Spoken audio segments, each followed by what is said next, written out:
लेकिन राजस्थान में क्या स्थिति है वो भी समझते हैं। मनीष शर्मा मेरे वरिष्ठ सहयोगी आपको नजर आ रहे होंगे। मनीष, क्या स्थिति है राजस्थान में? अलग अलग जगहों से क्या खबर मिल रही है आपको? बिल्कुल अखिलेश, जैसा आपने शुरू में कहा कि बंद का मिला जुला असर नजर आ रहा है और राजस्थान में भी हम कह सकते हैं कि बंद का मिला जुला असर है। भरतपुर जिला पूरी तरह से बंद है, उत्तर प्रदेश की सीमा के साथ लगता हुआ। जयपुर में जो बंद कराने वाले लोग हैं वो इस वक्त जयपुर के रामनिवास बाग में इकट्ठे हुए हैं और उसके बाद वो बाज़ारों को बंद करने की प्रक्रिया में शामिल होंगे। जालौर से भी इसी तरीके के समाचार हैं कि मिला जुला असर है। कुछ दुकानें जरूर बंद हैं लेकिन ज़्यादातर बाजार खुले हुए हैं।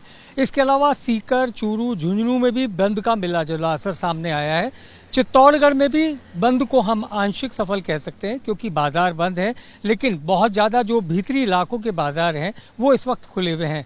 तो ये जो बंद है इसको हम ये कह सकते हैं कि राजस्थान में इसका आधा असर दिख रहा है और कई जिले ऐसे हैं जो पूरी तरह बंद में भी शामिल है, जैसे पाली है, इसके अलावा बाड़मेर है, जहाँ पर बंद को लेकर के लोग सजग हैं और उन्होंने अपने अपने व्यापारिक प्रतिष्ठानों को बंद रखा है।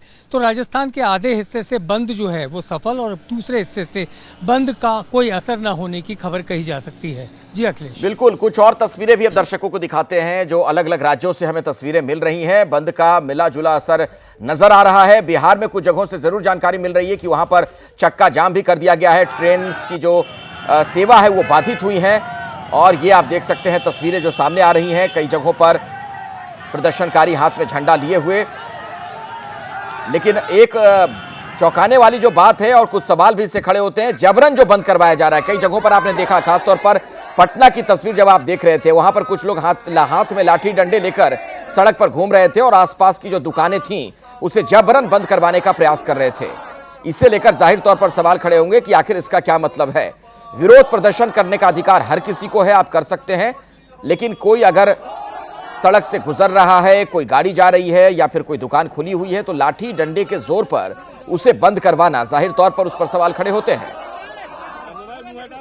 और एक बार फिर से हम आपको दिखाते हैं तो तमाम अलग अलग तस्वीरें जिसका मैं आपसे जिक्र भी कर रहा था। बिहार में भी अलग अलग जगहों की तस्वीरें जो सामने आई हैं वो आप देख सकते हैं। नालंदा की तस्वीर है, जहानाबाद, नवादा, आरा और दरभंगा। इनमें से कुछ ऐसी जगह भी हैं जहां पर ट्रेन रोक दी गई है, यानी जो रेलवे यातायात है उस पर इसका साफ असर दिख रहा है। हमें जानकारी सहरसा से भी मिली, मधुबनी से भी मिली कि वहां पर रेलवे ट्रैक पर कुछ लोग आ गए हैं, प्रदर्शनकारी आ गए हैं और उन्होंने वहां पर ट्रेन रोक दी। ऐसे में हजारों मुसाफिर जहां तहां भी फंसे हुए हैं। तो अब एक बड़ी चिंता उन्हें लेकर है कि जल्द से जल्द उन्हें वहां से कैसे निकाला जाए। इन तमाम बड़ी खबरों पर हमारी नजर बनी हुई है। हमारे सहयोगी पल पल का हाल आप तक आगे भी पहुंचाते रहेंगे।